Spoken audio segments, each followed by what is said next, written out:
Hello po sa inyong lahat mga ka-crypto. Ako po si Pinoy Crypto Trader at sa video na ito ay atin pong pag-uusapan ang aking technical analysis dito po kay Pepe ngayon pong September 8 taong 2024. Pero quick update lamang po tayo rito kaya diretso na po tayo sa pagti-technical analysis sa kanyang daily chart time frame na ito.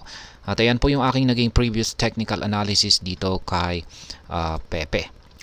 Medyo napakatamlay po nitong si Pepe sa ngayon. Ayan, nitong nakalipas na aking technical analysis ay posible po siyang mag-consolidate, ayan, or posible po siyang bumagsak. Kaya, ayan, dahil po sa napaka-bearish yung ating signal dito sa ating dalawang indicators, ayan, na nagsasabing yung mga bears ang siyang may control sa market ni Pepe, ay ayan, mas mataas po ang posibilidad na babagsak ito.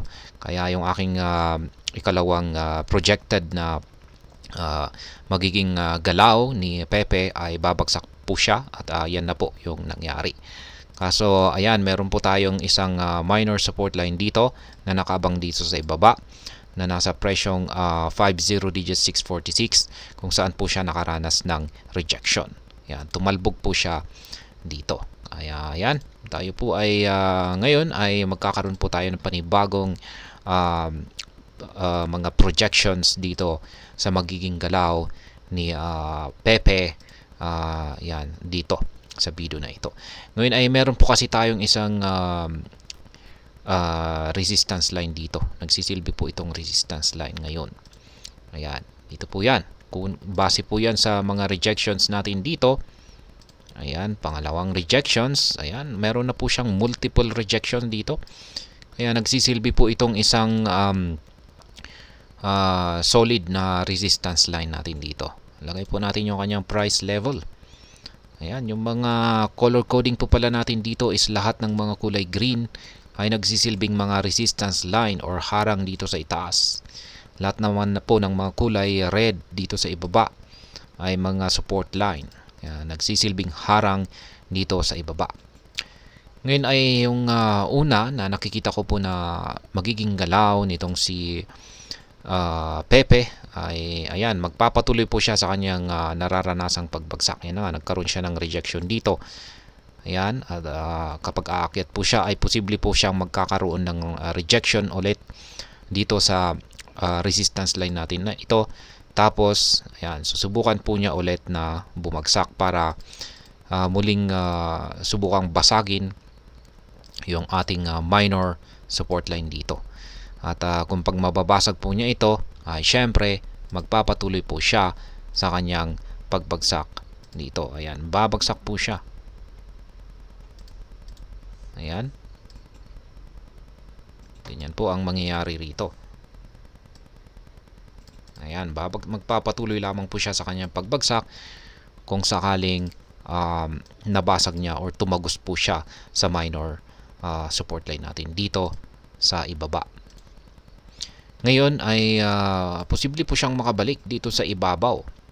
Kung pag nakabalik naman po siya rito sa ibabaw, ayan, ay mauuwi lamang po ulit ito sa kanyang patuloy na pagkukonsolidate.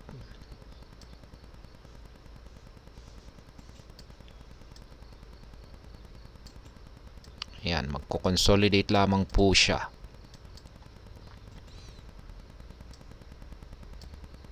Palitan na lang natin ng kulay blue yung kanyang downtrend.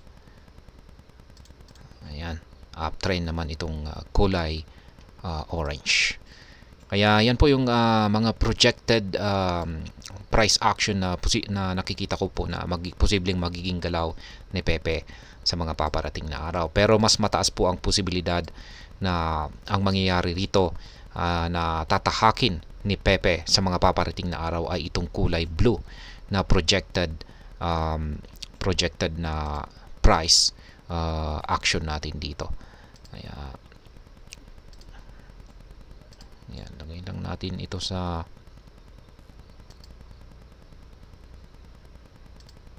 ayan.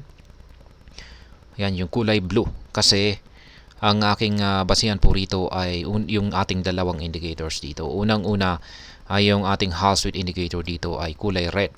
At mapapansin po natin na habang humahaba ito ay lumalaki yung sukat ng kanyang pangangatawan, or mas lalo itong tumataba. Kapag ganyan po yung nakikita natin dito ay mas lalong tumitindi yung kanyang nararanasang bearish momentum. Kaya kung nangyari po yan ay mas lalong lumalakas ang pwersa ng mga sellers para itulak yung market price ni Pepe pababa.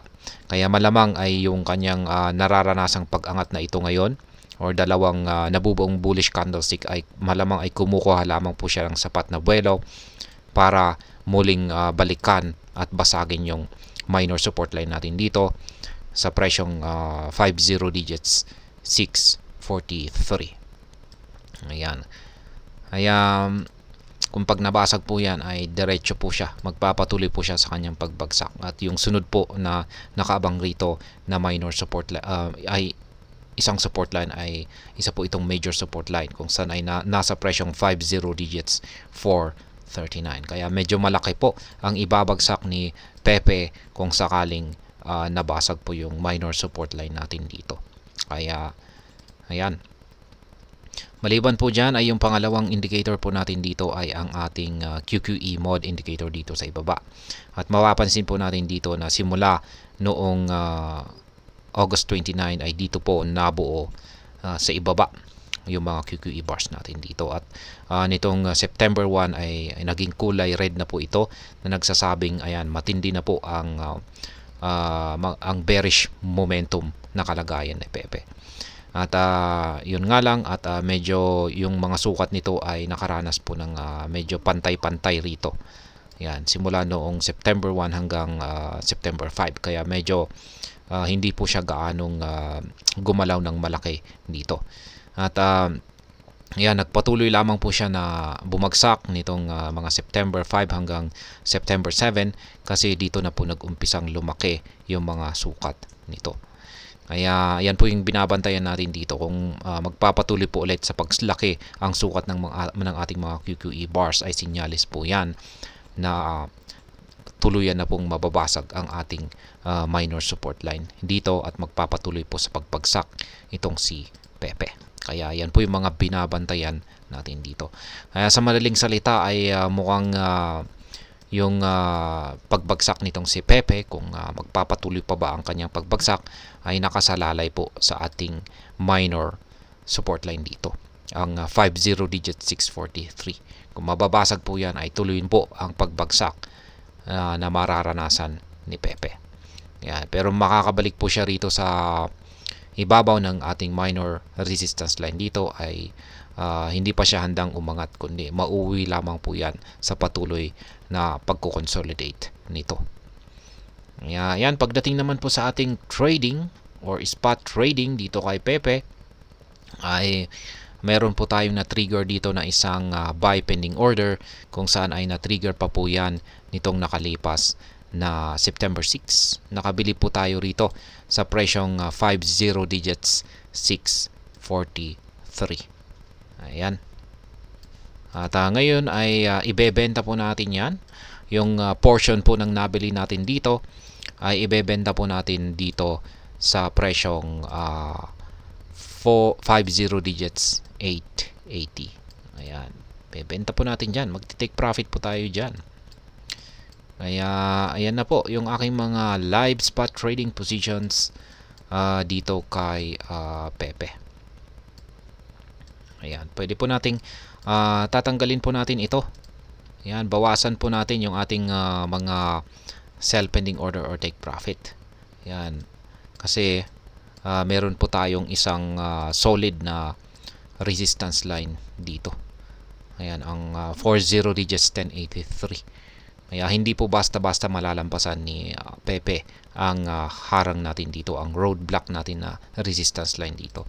Kaya yan, hanggang dyan lang. Ilagay lang bang natin dyan yung panghuling take profit natin or sell pending order natin. Kaya ayan po yung aking mga live spot trading positions ngayon dito kay Pepe. Yan, meron na lamang po akong dalawang sell pending order dito sa itaas at saka dalawang buy pending order naman dito sa ibaba. Kung gusto po ninyo akong gayahin or sabayan sa aking simpleng strategy na ito ay malaya po kayong gawin yan. Madali lang naman akong sabayan kung saan lahat ng inyong kailangan ay inyong nakikita sa chart na ito. Sa mga hindi pa nakakaalam, ang mga kulay yellow na arrow signs dito ay kung saan nakaset ang aking mga sell pending orders or take profit. At ang mga ito ay nakaset sa mga presyo ng mga resistance levels na katapat ng mga ito. Ganon din ang mga kulay blue na arrow signs dito sa ibaba kung saan ay nakaset naman ang mga ito sa presyo ng mga support levels na katapat ng mga ito. At sa mga bago lamang po dito ay check na lamang po ninyo ang description ng video na ito para malaman kung anong platform at mga indicators ang ginagamit ko dito. At hanggang dito na lamang po tayo sa video na ito mga ka-crypto. Marami pong salamat sa panonood. Ingat po tayo lagi at God bless po sa ating lahat.